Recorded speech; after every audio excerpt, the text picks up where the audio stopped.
श्री शिवाय नमस्तुभ्यम। भगवान शिव की कृपा आप सभी पर बनी रहे। आज सुनिए शिव महापुराण का अध्याय 2। शिव पुराण के श्रवण की विधि तथा श्रोताओं के पालन करने योग्य नियमों का वर्णन। सौनक जी कहते हैं, महाप्रयाग व्यास शिष्य सूत जी, आपको नमस्कार है। आप धन्य हैं, सिद्ध भक्तों में श्रेष्ठ हैं।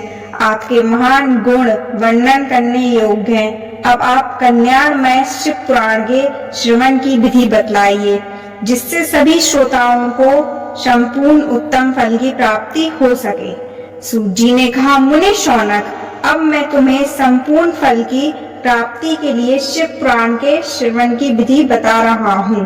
पहले किसी जोशी को बुलाकर दान मान से संतुष्ट करके अपने सहयोगी लोगों के साथ बैठकर बिना किसी विघ्न बाधा के कथा की समाप्ति होने के उद्देश्य से शुद्ध मुहूर्त का अनुसंधान कराएं। देश देश में स्थान स्थान पर यह संदेश भेजें कि हमारे यहाँ शिव पुराण की कथा होने वाली है। अपने कल्याण की इच्छा रखने वाले लोगों को उसे सुनने के लिए अवश्य पधारना चाहिए। कुछ लोग भगवान श्री हरि की कथा से बहुत दूर पड़ गए हैं। कितने ही स्त्री शूद्र आदि भगवान शंकर के कथा कीर्तन से वंचित रहते हैं। उन सबको भी सूचना हो जाए, ऐसा प्रबंध करना चाहिए। देश देश में जो भगवान शिव के भक्त हों तथा शिव कथा के कीर्तन और श्रवण के लिए उत्सुक हों, उन सबको आदर पूर्वक बुलवाना चाहिए और आए हुए लोगों का सब प्रकार से आदर सत्कार करना चाहिए। शिव मंदिर में, तीर्थ में, वन प्रांत में अथवा घर में शिव पुराण की कथा सुनने के लिए उत्तम स्थान का निर्माण करना चाहिए। केले के खम्भों से सुशोभित एक ऊंचा कथा मंडप तैयार कराएं। उसे सब ओर फल पुष्प आदि से तथा सुंदर चंदोवे से अलंकृत करें और चारों ओर ध्वजा पताका लगाकर तरह तरह के सामानों से सजाकर सुंदर शोभा संपन्न बना दें। भगवान शिव के प्रति सब प्रकार से उत्तम भक्ति करनी चाहिए। वही सब तरह से आनंद का विधान करने वाली है। परमात्मा भगवान शंकर के लिए दिव्य आसन का निर्माण करना चाहिए तथा कथावाचक के लिए भी एक ऐसा दिव्य आसन बनाना चाहिए जो उनके लिए सुखद हो सके। मुनि, नियम पूर्वक कथा सुनने वाले श्रोताओं के लिए भी यथा योग सुंदर स्थानों की व्यवस्था करनी चाहिए। अन्य लोगों के लिए साधारण स्थान ही रखने चाहिए, जिसके मुख से निकली हुई वाणी देहधारियों के लिए कामधेनु के समान अभीष्ट फल देने वाली होती है। उस प्राणवेत्ता विद्वान वक्ता के प्रति तुच्छ बुद्धि कभी नहीं करनी चाहिए। संसार में जन्म तथा गुणों के कारण बहुत से गुरु होते हैं, परंतु उन सब में पुराणों का ज्ञाता विद्वान ही परम गुरु माना गया है। पुराण वेत्ता पवित्र, दक्ष, शांत, ईर्ष्या पार, विजय पाने वाला, साधु और दयालु होना चाहिए। ऐसा प्रवचन कुशल विद्वान इस पुण्यमयी कथा को कहे। सूर्योदय से आरंभ करके 3:30 पहर तक उत्तम बुद्धि वाले विद्वान पुरुष को शिव पुराण की कथा सम्यक रीति से बांचनी चाहिए। मध्याह्न काल में 2 घड़ी तक कथा बंद रखनी चाहिए, जिससे कथा कीर्तन से अवकाश पाकर लोग मल मूत्र का त्याग कर सकें। कथा प्रारंभ के दिन से एक दिन पहले व्रत ग्रहण करने के लिए वक्ता को छोर करा लेना चाहिए। जिन दिनों कथा हो रही हो, उन दिनों प्रयत्न पूर्वक प्रातः काल का सारा नित्यक्रम संक्षेप से ही कर लेना चाहिए। वक्ता के पास उसकी सहायता के लिए एक दूसरा वैसा ही विद्वान स्थापित करना चाहिए। वह भी सब प्रकार के संशयों को निवृत्त करने में समर्थ और लोगों को समझाने में कुशल हो। कथा में आने वाले विघ्नों की निवृत्ति के लिए गणेश जी का पूजन करें। कथा के स्वामी भगवान शिव की तथा विशेषता शिव पुराण की पुस्तक की भक्ति भाव से पूजा करें। तत्पश्चात उत्तम बुद्धि वाला श्रोता तन मन से शुद्ध एवं प्रसन्नचित्त हो आदर पूर्वक शिव पुराण की कथा सुने। जो वक्ता और श्रोता अनेक प्रकार के कर्मों में भटक रहे हों, काम आदि 6 विकारों से युक्त हों, स्त्री में आसक्ति रखते हों और पाखंडपूर्ण बातें कहते हों, वे पुण्य के भागी नहीं होते। जो लौकिक चिंता तथा धन, ग्रह एवं पुत्र आदि की चिंता को छोड़कर कथा में मन लगाए रहते हैं, उन शुद्ध बुद्धि पुरुषों को उत्तम फल की प्राप्ति होती है। जो श्रोता श्रद्धा और भक्ति से युक्त होते हैं, दूसरे कर्मों में मन नहीं लगाते और मौन, पवित्र एवं उद्वेग शून्य होते हैं, वे ही पुण्य के भागी होते हैं। सूत जी बोले, सौनक, अब शिव पुराण सुनने का व्रत लेने वाले पुरुषों के लिए जो नियम है उन्हें भक्ति पूर्वक सुनो। नियम पूर्वक इस श्रेष्ठ कथा को सुनने से बिना किसी विघ्न बाधा के उत्तम फल की प्राप्ति होती है। जो लोग दीक्षा से रहित हैं, उनका कथा श्रवण में अधिकार नहीं है। अतः मुनि, कथा सुनने की इच्छा वाले सब लोगों को पहले वक्ता से दीक्षा ग्रहण करनी चाहिए। जो लोग नियम से कथा सुने, उनको ब्रह्मचर्य से रहना, भूमि पर सोना, पत्तल में खाना और प्रतिदिन कथा समाप्त होने पर ही अंतर ग्रहण करना चाहिए। जिसमें शक्ति हो वह पुराण की समाप्ति तक उपवास करके शुद्धता पूर्वक भक्ति भाव से उत्तम शिव पुराण को सुने। इस कथा का व्रत लेने वाले पुरुष को प्रतिदिन एक ही बार हविष्यांत भोजन करना चाहिए। जिस प्रकार से कथा श्रवण का नियम सुख पूर्वक सध सके वैसे ही करना चाहिए। गरिष्ठ अन्न, दाल, जला अन्न, सेम, मसूर, भाव दूषित तथा बासी अन्न को खाकर कथावर्ती पुरुष कभी कथा को ना सुने।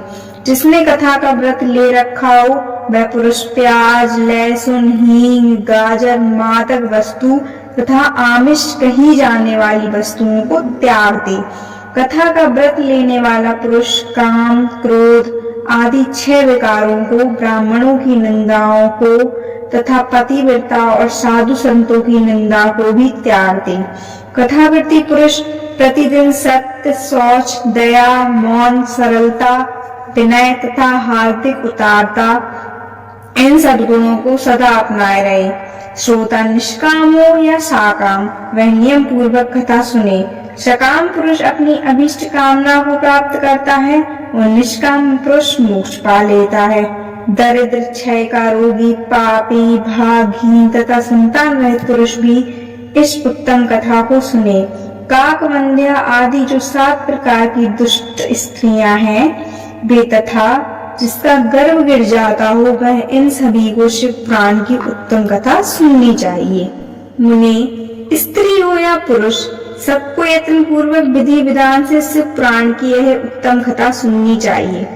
महर्षि, इस तरह शिव पुराण की कथा के पाठ एवं श्रवण संबंधी योगोश्व की समाप्ति होने पर श्रोताओं को भक्ति एवं प्रयत्न पूर्वक भगवान शिव की पूजा की भांति पुराण पुस्तक की भी पूजा करनी चाहिए।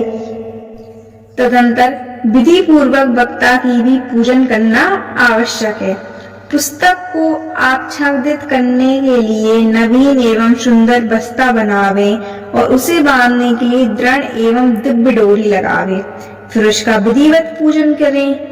मुने, यदि श्रोता विरक्त हो तो उसके लिए कथा समाप्ति के दिन विशेष रूप से उस गीता का पाठ करना चाहिए जिसे श्री रामचंद्र जी के प्रति भगवान शिव ने कहा था। यदि श्रोताग्रस्त हो तो उस बुद्धिमान को उस श्रवण कर्म की शांति के लिए शुद्ध हविष्य के द्वारा होम करना चाहिए। हे मुने, रुद्र संहिता के प्रत्येक श्लोक द्वारा होम करना उचित है अथवा गायत्री मंत्र से होम करना चाहिए, क्योंकि वास्तव में यह पुराण गायत्री में ही है। अथवा शिव पंचाक्षर मूल मंत्र से हवन करना उचित है। होम करने की शक्ति ना हो तो विद्वान पुरुष यथाशक्ति हवनीय हविष्य ब्राह्मण को दान करे। न्यूनतारिकता रूप दोष की शांति के लिए भक्ति पूर्वक शिव सहस्त्र नाम का पाठ अथवा श्रवण करे। इससे सब कुछ सफल होता है, इसमें संशय नहीं है, क्योंकि तीनों लोकों में उससे बढ़कर कोई वस्तु नहीं है। कथा श्रवण संबंधी व्रत की पूर्णता की सिद्धि के लिए जिन 11 ब्राह्मणों को मधु मिश्रित खीर भोजन कराएं और उन्हें दक्षिणा दें। हे मुने, यदि शक्ति हो तो 3 तोले सोने का एक सुंदर सिंहासन बनवाए और उस पर उत्तम अक्षरों में लिखी अथवा लिखाई हुई शिव पुराण की पोथी विधि पूर्वक स्थापित करें। तत्पश्चात पुरुष उसकी आवाहन आदि विविध उपचारों से पूजा करके दक्षिणा चढ़ाए। फिर जितेंद्रिय आचार्य का वस्त्र, आभूषण एवं गंध आदि से पूजन करके दक्षिणा सहित वह पुस्तक उन्हें समर्पित कर दे। उत्तम बुद्धि वाला श्रोता इस प्रकार भगवान शिव के संतोष के लिए पुस्तक का दान करे। शौनक, इस पुराण के उस दान के प्रभाव से भगवान शिव का अनुग्रह पाकर पुरुष भवंत से मुक्त हो जाता है। हे मुने, शिव पुराण का वह सारा महात्म जो संपूर्ण अविष्ट को देने वाला है मैंने तुम्हें कह सुनाया। अब और क्या सुनना चाहते हो श्रीमान? शिव पुराण समस्त पुराणों के भाल का तिलक माना गया है। यह भगवान शिव को अत्यंत प्रिय, रमणीय तथा भव रोग का निवारण करने वाला है। जो सदा भगवान शिव का ध्यान करते हैं, जिनकी वाणी शिव के गुणों की स्तुति करती है और जिनके दोनों कान उनकी कथा सुनते हैं, इस जीव जगत में उन्हीं का जन्म लेना सफल है। वे निश्चय ही संसार सागर से पार हो जाते हैं। भिन्न भिन्न प्रकार के समस्त गुण जिनके सच्चिदानंदमय स्वरूप का कभी स्पर्श नहीं करते, जो अपनी महिमा से जगत के बाहर और भीतर भासमान है तथा जो उन मन के बाहर और भीतर वाणी एवं मनोवृत्ति रूप में प्रकाशित होते हैं, उन अनंत आनंद घन रूप परम शिव की मैं शरण लेता हूँ, जो आदि और अंत में तथा मध्य में भी नित्य मंगलमय है, जिनकी समानता अथवा तुलना कहीं भी नहीं है, जो आत्मा के स्वरूप को प्रकाशित करने वाले देवता हैं, जिनके 5 मुख हैं और जो खेल ही खेल में अनायास जगत की रचना, पालन और संहार तथा अनुग्रह एवं त्रोभावभूत 5 प्रबल कर्म करते रहते हैं, उन सर्वश्रेष्ठ अजर अमर ईश्वर अंबिकापति भगवान शंकर का मैं मन ही मन चिंतन करता हूँ। व्यास जी कहते हैं, जो धर्म का महान क्षेत्र है और जहाँ गंगा यमुना का संगम हुआ है, उस परम पुण्य में प्रयाग में जो ब्रह्मलोक का मार्ग है, सत्यव्रत में तत्पर रहने वाले महातेजस्वी महाभाग महात्मा मुनियों ने एक विशाल ज्ञान यज्ञ का आयोजन किया। उस ज्ञान यज्ञ का समाचार सुनकर पौराणिक शिरोमणि व्यास शिष्य महामुनि सूत जी महामुनियों का दर्शन करने के लिए आए। सूत जी को आते देख विश्वमुनि उस समय हर्ष से खिल उठे और अत्यंत प्रसन्न चित्त से उन्होंने उनका विधिवत स्वागत सत्कार किया। तत्पश्चात उन कृष्ण महात्माओं ने उनकी विधिवत स्तुति करके विनय पूर्वक हाथ जोड़कर उनसे इस प्रकार कहा, हे सर्वज्ञ विद्वान रोमहर्षण जी, आपका भाग्य बड़ा भारी है। इसी से आपने व्यास जी के मुख से अपनी प्रसन्नता के लिए ही संपूर्ण प्राण विद्या प्राप्त की, इसलिए आप आश्चर्य स्वरूप कथाओं के भंडार हैं। ठीक उसी तरह जैसे रत्नाकर समुद्र बड़े बड़े सारभूत रत्नों का आगार है। तीनों लोकों में भूत, वर्तमान और भविष्य तथा और भी जो कोई वस्तु है वह आपसे अज्ञात नहीं है। आप हमारे सौभाग्य से इस यज्ञ का दर्शन करने के लिए यहाँ पधार गए हैं और इसी ब्याज से हमारा कुछ कल्याण करने वाले हैं, क्योंकि आपका आगमन निरर्थक नहीं हो सकता। हमने पहले भी आपसे शुभाशुभ तत्व का पूरा वर्णन सुना है, किंतु उससे तृप्ति नहीं होती। हमें उसे सुनने की बारंबार इच्छा होती है। उत्तम बुद्धि वाले सूत जी, इस समय हमें एक ही बात सुननी है। यदि आपका अनुग्रह हो तो गोपनीय होने पर भी आप उस विषय का वर्णन करें। घोर कलयुग आने पर मनुष्य पुण्य कर्म से दूर रहेंगे, दुराचार में फंस जाएंगे और सबके सब सत्य भाषण से मुंह फेर लेंगे, दूसरों की निंदा में तत्पर होंगे, पराय धन को हड़प लेने की इच्छा करेंगे, उनका मन पराई स्त्रियों में आसक्त होगा तथा वे दूसरे प्राणियों की हिंसा किया करेंगे। अपने शरीर को ही आत्मा समझेंगे, मूढ़, नास्तिक और पशु बुद्धि रखने वाले होंगे। माता पिता से द्वेष रखेंगे। ब्राह्मण लोभ रूपी ग्रह के ग्रास बन जाएंगे। वेद बेचकर जीविका चलाएंगे। धन का उपार्जन करने के लिए ही विद्या का अभ्यास करेंगे और मद से मोहित रहेंगे। अपनी जाति के कर्म छोड़ देंगे, प्राय दूसरों को ठगेंगे। तीनों काल की संध्याओपसान से दूर रहेंगे, ब्रह्म ज्ञान से शून्य होंगे। समस्त क्षत्रिय भी स्वधर्म का त्याग करने वाले होंगे। कुसुंगी, पापी और व्यभिचारी होंगे। उनमें शौर्य का अभाव होगा। वे कुत्सित चौर कर्म से जीविका चलाएंगे। शूद्रों का सा बर्ताव करेंगे। उनका चित्त काम का किंकर बना रहेगा। वैश्य संस्कार भ्रष्ट, स्वधर्म त्यागी, कुमार्गी, धनोपार्जन परायण तथा नाप तौल में अपनी कुत्सित वृत्ति का परिचय देने वाले होंगे। इसी तरह शूद्र ब्राह्मणों के आचार में तत्पर होंगे। उनकी आकृति उज्जवल होगी, अर्थात वे अपना कर्म धर्म छोड़कर उज्जवल वेशभूषा से विभूषित हो व्यर्थ घूमेंगे। वे स्वभावतः ही अपने धर्म का त्याग करने वाले होंगे। उनके विचार धर्म के प्रतिकूल होंगे। वे कुटिल और द्विज निंदक होंगे। यदि धने हुए तो कुकर्म में लग जाएंगे, विद्वान हुए तो वाद विवाद करने वाले होंगे। अपने को कुलीन मानकर चारों वर्णों के साथ वैवाहिक संबंध स्थापित करेंगे। समस्त वर्णों को अपने संपर्क से भ्रष्ट करेंगे। वे लोग अपनी अधिकार सीमा से बाहर जाकर द्विजोचित सत्कर्मों का अनुष्ठान करने वाले होंगे। कलयुग की स्त्रियां प्राय सदाचार से भ्रष्ट और पति का अपमान करने वाली होंगी। सास ससुर से द्रोह करेंगी, किसी से भय नहीं मानेंगी, मलिन भोज करेंगी, कुत्सित हाव भाव में तत्पर होंगी। उनका शील स्वभाव बहुत बुरा होगा और वे अपने पति की सेवा से सदा ही विमुख रहेंगी। सूत जी, इस तरह जिनकी बुद्धि नष्ट हो गई है, जिन्होंने अपने धर्म का त्याग कर दिया है, ऐसे लोगों को इहलोक और परलोक में उत्तम गति कैसे प्राप्त होगी? इसी चिंता से हमारा मन सदा व्याकुल रहता है। परोपकार के समान दूसरा कोई धर्म नहीं है। तथा जिस छोटे से उपाय से इन सबके पापों का तत्काल नाश हो जाए, उसे इस समय कृपा पूर्वक बताइए, क्योंकि आप समस्त सिद्धांतों के ज्ञाता हैं। व्यास जी कहते हैं, उन भावित महात्मा मुनियों की यह बात सुनकर सूत जी मन ही मन भगवान शंकर का स्मरण करके उनसे इस प्रकार बोले। सूत जी कहते हैं, साधु महात्माओं, आपने बहुत अच्छी बात पूछी है। आपका यह प्रश्न तीनों लोगों का हित करने वाला है। मैं गुरुदेव व्यास का स्मरण करके आप लोगों के स्नेह बस इस विषय का वर्णन करूंगा। आप आदर पूर्वक सुने। सबसे उत्तम जो शिव पुराण है, वह वेदांत का सार शब्द है तथा वक्ता और श्रोता का समस्त पाप प्रायश्चितों से उद्धार करने वाला है।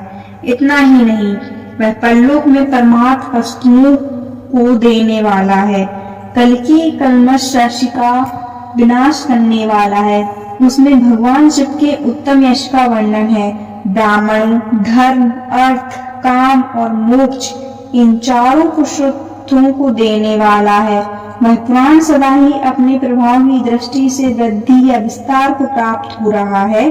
पितृव्रो, उस सर्वोत्तम शिव पुराण के अध्ययन मात्र से ही वे कलयुग के पाप शक्त जीव श्रेष्ठतम गति को प्राप्त हो जाएंगे।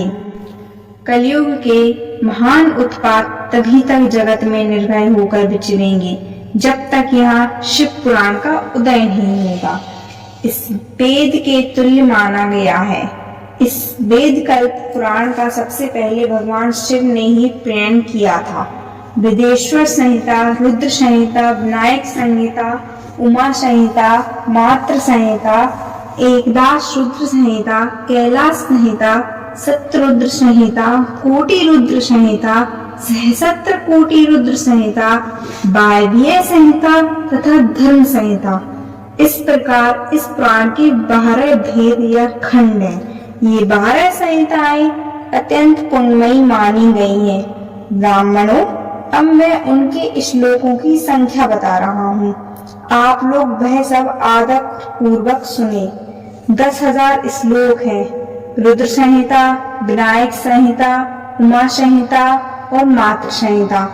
इनमें से प्रत्येक में 8-8 हजार श्लोक हैं। ब्राह्मणों, एकादश रुद्र संहिता में 13,000, कैलाश संहिता में 6,000, शतरुद्र संहिता में 3,000, कोटि रुद्र संहिता में 9,000, सहस्त्र कोटि रुद्र संहिता में 11,000, वायवीय संहिता में 4,000 तथा धर्म संहिता में 12,000 श्लोक है। इस प्रकार मूल शिव पुराण की श्लोक संख्या 1,00,000 है, परंतु व्यास जी ने उसे 24,000 श्लोकों में संक्षिप्त कर दिया है। पुराणों की क्रम संख्या के विचार से इस शिव पुराण का स्थान चौथा है। इसमें 7 संहिताएं हैं। पूर्व काल में भगवान शिव ने श्लोक संख्या की दृष्टि से 100 करोड़ श्लोकों का एक ही पुराण ग्रंथ ग्रथित किया था। सृष्टि के ही पुराण साहित्य अत्यंत विस्तृत था। फिर द्वापर आदि युगों में दैपायन, व्यास आदि महर्षियों ने जब पुराण का 18 भागों में विभाजन कर दिया, उस समय संपूर्ण पुराणों का संक्षिप्त स्वरूप केवल 4 लाख श्लोकों का रह गया। उस समय उन्होंने शिव पुराण का 24,000 श्लोकों में प्रतिपादन किया। यही इसके श्लोकों की संख्या है। यह वेद तुल्य पुराण 7 संहिताओं में बटा हुआ है। इसकी पहली संहिता का नाम विदेश्वर संहिता है, दूसरी रुद्र संहिता समझनी चाहिए, तीसरी का नाम शतरुद्र संहिता, चौथी का कोटि रुद्र संहिता, पांचवी का उमा संहिता, छठी का कैलाश संहिता और 7वीं का नाम वायवीय संहिता है। इस प्रकार ये 7 संहिताएं मानी गई हैं। इन 7 संहिताओं से युक्त दिव्य शिव पुराण वेद के तुल्य प्रमाणिक तथा सबसे उत्कृष्ट गति प्रदान करने वाला है। यह निर्मल शिव पुराण भगवान शिव के द्वारा ही प्रतिपादित है। इसे शैव श्रोमणी भगवान व्यास ने संक्षेप से संकलित किया है। यह समस्त जीव समुदाय के लिए उपकारक, त्रिविध तापों का नाश करने वाला, तुलना रहित एवं सत्पुरुषों का कल्याण प्रदान करने वाला है। इसमें वेदांत विज्ञान में प्रधान तथा निष्कपट धर्म का प्रतिपादन किया गया है। यह पुराण ईर्ष्या रहित अंतकरण वाले विद्वानों के लिए जानने की वस्तु है। इसमें श्रेष्ठ मंत्र समूह का संकलन है तथा धर्म, अर्थ और काम इस त्रिवर्ग की प्राप्ति के साधन का भी वर्णन है। यह उत्तम शिव पुराण समस्त पुराणों में श्रेष्ठ है। वेद वेदांत में वेद रूप से विलसित परम वस्तु परमात्मा का इसमें गान किया गया है। जो बड़े आदर से इसे पढ़ता और सुनता है, वह भगवान शिव का प्रिय होकर परम गति को प्राप्त कर लेता है।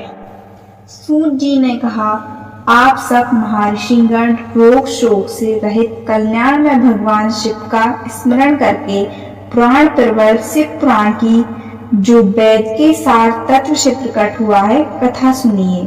शिव पुराण में भक्ति, ज्ञान और वैराग्य इन तीनों का प्रीति पूर्वक गान किया गया है और वेदांत वेद सदुष्ट का विशेष रूप से वर्णन है।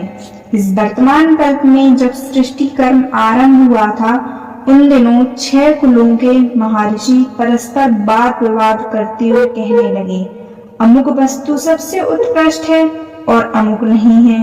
उनके इस विवाद ने अत्यंत महान रूप धारण कर लिया।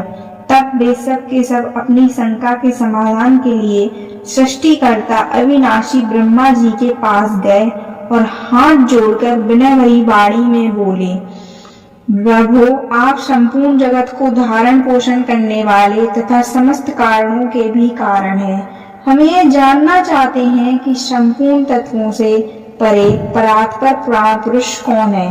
ब्रह्मा जी ने कहा, जहाँ से मन सहित वाणी उन्हें न पाकर लौट आती है, तथा जिनसे ब्रह्मा, विष्णु, रुद्र और इंद्र आदि से युक्त यह संपूर्ण जगत समस्त भूतों एवं इंद्रियों के साथ पहले प्रकट हुआ है, वे ही हैं ये देव महादेव, सर्वज्ञ एवं संपूर्ण जगत के स्वामी हैं। ये ही सबसे उत्कृष्ट है। भक्ति से ही इनका साक्षात्कार होता है, दूसरे किसी उपाय से कहीं इनका दर्शन नहीं होता। रुद्र, हरि, हर तथा अन्य देवेश्वर सदा उत्तम भक्ति भाव से उनका दर्शन करना चाहते हैं। भगवान शिव में भक्ति होने से मनुष्य संसार बंधन से मुक्त हो जाता है। देवता के कृपा प्रसाद से उनमें भक्ति होती है और भक्ति से देवता का कृपा प्रसाद प्राप्त होता है। ठीक उसी तरह जैसे यहाँ अंकुर से बीज और बीज से अंकुर पैदा होता है, इसलिए तुम सब ब्रह्मा ऋषि भगवान शंकर का कृपा प्रसाद प्राप्त करने के लिए भूतल पर जाकर वहाँ सहस्त्रों वर्षों तक चालू रहने वाले एक विशाल यज्ञ का आयोजन करो। इन यज्ञपति भगवान शिव की ही कृपा से वेदोक्त विद्या के सारभूत साध साधन का ज्ञान होता है। शिव पद की प्राप्ति ही साध्य है, उनकी सेवा ही साधन है तथा उनके प्रसाद से जो नित्य नैमित्तिक आदि फलों की ओर से निष्प्रय होता है वही साधक है। वेदोक्त कर्म का अनुष्ठान करके उसके महान फल को भगवान शिव के चरणों में समर्पित कर देना चाहिए। वही सालोक आदि के क्रम से प्राप्त होने वाली मुक्ति है। उन पुरुषों की भक्ति के अनुसार उन सबको उत्कृष्ट फल की प्राप्ति होती है। उस भक्ति के साधन अनेक प्रकार के हैं, जिनका साक्षात महेश्वर ने ही प्रतिपादन किया है। उनमें से सारभूत साधन को संक्षिप्त करके मैं बता रहा हूँ। कान से भगवान के नाम, गुण और लीलाओं का श्रवण, वाणी द्वारा उनका कीर्तन तथा मन के द्वारा उनका मनन, इन तीनों को महान साधन कहा गया है। तात्पर्य यह है कि महेश्वर का श्रवण, कीर्तन और मनन करना चाहिए। यह श्रुति का वाक हम सबके लिए प्रमाणभूत है। इसी साधन से संपूर्ण मनोरथों की सिद्धि में लगे हुए आप लोग परम साध्य को प्राप्त हो। लोग प्रत्यक्ष वस्तु को आंख से देखकर उसमें प्रवृत्त होते हैं, परंतु जिस वस्तु का कहीं भी प्रत्यक्ष दर्शन नहीं होता उसे श्रवणेन्द्रिया द्वारा जान सुनकर मनुष्य उसकी प्राप्ति के लिए चेष्टा करता है। अतः पहला साधन श्रवण ही है। उसके द्वारा गुरु के मुख से तत्वों को सुनकर श्रेष्ठ बुद्धि वाला विद्वान पुरुष अन्य साधन कीर्तन एवं मनन की सिद्धि करे। क्रमशः मनन पर्यंत है। इस साधन की अच्छी तरह साधना कर लेने पर उसके द्वारा सालोक आदि के क्रम से धीरे धीरे भगवान शिव का संयोग प्राप्त होता है। पहले सारे अंगों के दोष नष्ट हो जाते हैं, फिर सब प्रकार का लौकिक आनंद भी विलीन हो जाता है। भगवान शंकर की पूजा उनके नामों के जप तथा उनके गुण, रूप, विलास और नामों का युक्ति परायण चिंतन के द्वारा जो निरंतर परिशोधन या चिंतन होता है उसी को मनन कहा गया है। वह महेश्वर की कृपा दृष्टि से उपलब्ध होता है। उसे समस्त श्रेष्ठ साधनों में प्रधान या प्रमुख कहा गया है। सूत जी कहते हैं, मुनीश्वरों, इस साधन का महात्म्य बताने के प्रसंग में मैं आप लोगों के लिए प्राचीन वृतांत का वर्णन करूंगा, उसे ध्यान देकर आप सुने। पहले की बात है, पराशर मुनि के पुत्र मेरे गुरु व्यास देव जी सरस्वती नदी के सुंदर तट पर तपस्या कर रहे थे। एक दिन सूर्य तुल्य तेजस्वी विमान से यात्रा करते हुए भगवान सनत कुमार काशमात वहां जा पहुंचे। उन्होंने मेरे गुरु को वहां देखा। वे ध्यान में मगन थे। उससे जगने पर उन्होंने ब्रह्मपुत्र सनत कुमार जी को अपने सामने उपस्थित देखा। देखकर वे बड़े वेग से उठे और उनके चरणों में प्रणाम करके मुनि ने उन्हें अर्घ्य दिया और देवताओं के बैठने योग्य आसन भी अर्पित किया। तब प्रसन्न हुए भगवान सनत कुमार विनीत भाव से खड़े हुए व्यास जी से गंभीर वाणी में बोले, मुने, तुम सत्य वस्तु का चिंतन करो। वह सत्य पदार्थ भगवान शिव ही है जो तुम्हारे साक्षात्कार के विषय होंगे। भगवान शंकर का श्रवण, कीर्तन, मनन, ये 3 महत्तर साधन कहे गए हैं। ये तीनों ही वेदस्थ मत हैं। पूर्व काल में मैं दूसरे साधनों के संभव में पढ़कर घूमता घामता मंदाचल पर जा पहुंचा और वहीं तपस्या करने लगा। तदंतर महेश्वर शिव की आज्ञा से भगवान नंदीकेश्वर वहां आए। उनकी मुझ पर बड़ी दया थी। वे सबके साक्षी तथा शिवगणों के स्वामी भगवान नंदीकेश्वर मुझे स्नेह पूर्वक मुक्ति का उत्तम साधन बताते हुए बोले, भगवान शंकर का श्रवण, कीर्तन और मनन, ये तीनों साधन वेदस्थ मत हैं और मुक्ति के साक्षात कारण है। यह बात स्वयं भगवान शिव ने मुझसे कही है। अतः ब्रह्मांड, तुम श्रवण आदि तीनों साधनों का ही अनुष्ठान करो। व्यास जी से बारंबार ऐसा कहकर अनुगामियों सहित ब्रह्मपुत्र सनत कुमार परम सुंदर ब्रह्म धाम को चले गए। इस प्रकार पूर्व काल के इस उत्तम वृतांत का मैंने संक्षेप से वर्णन किया है। ऋषि बोले, सूत जी, श्रवण आदि 3 साधनों को आपने मुक्ति का उपाय बताया है, किंतु जो श्रवण आदि तीनों साधनों में असमर्थ हो, वह मनुष्य किस उपाय का अवलंबन करके मुक्त हो सकता है? किस साधनभूत कर्म करके यत्न के ही मोक्ष मिल सकता है? सूत जी कहते हैं, सौनक, जो श्रवण, कीर्तन, मनन इन तीनों साधनों के अनुष्ठान में समर्थ ना हो, वह भगवान शंकर के लिंग एवं मूर्ति की स्थापना करके नित्य उसकी पूजा करे तो संसार सागर से पार हो सकता है। उनके आवाहन से लेकर विसर्जन तक सारा कार्य प्रतिदिन भक्ति भाव से संपन्न करें। इस प्रकार शिवलिंग अथवा शिव मूर्ति में भगवान शंकर की पूजा करने वाला पुरुष श्रवण आदि साधनों का अनुष्ठान ना करे तो भी भगवान शिव की प्रसन्नता से सिद्धि प्राप्त कर लेता है। पहले के बहुत से महात्मा पुरुष लिंग तथा शिव मूर्ति की पूजा करने मात्र से भवबंधन से मुक्त हो चुके हैं। ऋषियों ने पूछा, मूर्ति में ही सर्वत्र देवताओं की पूजा होती है, लिंग में नहीं, परंतु भगवान शिव की पूजा सब जगह मूर्ति और लिंग में भी क्यों की जाती है? सूत जी ने कहा, मुनीश्वरों, तुम्हारा यह प्रश्न तो बड़ा ही पवित्र और अत्यंत अद्भुत है। इस विषय में महादेव जी ही वक्ता हो सकते हैं। दूसरा कोई पुरुष कभी और कहीं भी इसका प्रतिपादन नहीं कर सकता। इस प्रश्न के समाधान के लिए भगवान शिव ने जो कुछ कहा है और उससे मैंने गुरुजी के मुख से जिस प्रकार सुना है, उसी तरह क्रमशः वर्णन करूंगा। एकमात्र भगवान शिव ही ब्रह्मरूप होने के कारण निराकार कहे गए हैं। रूपमान होने के कारण उन्हें शकल भी कहा गया है, इसलिए वे शकल और निष्कल दोनों हैं। शिव के निष्कल निराकार होने के कारण ही उनकी पूजा का आधारभूत लिंग भी निराकार ही प्राप्त हुआ है, अर्थात शिवलिंग शिव के निराकार स्वरूप का प्रतीक है।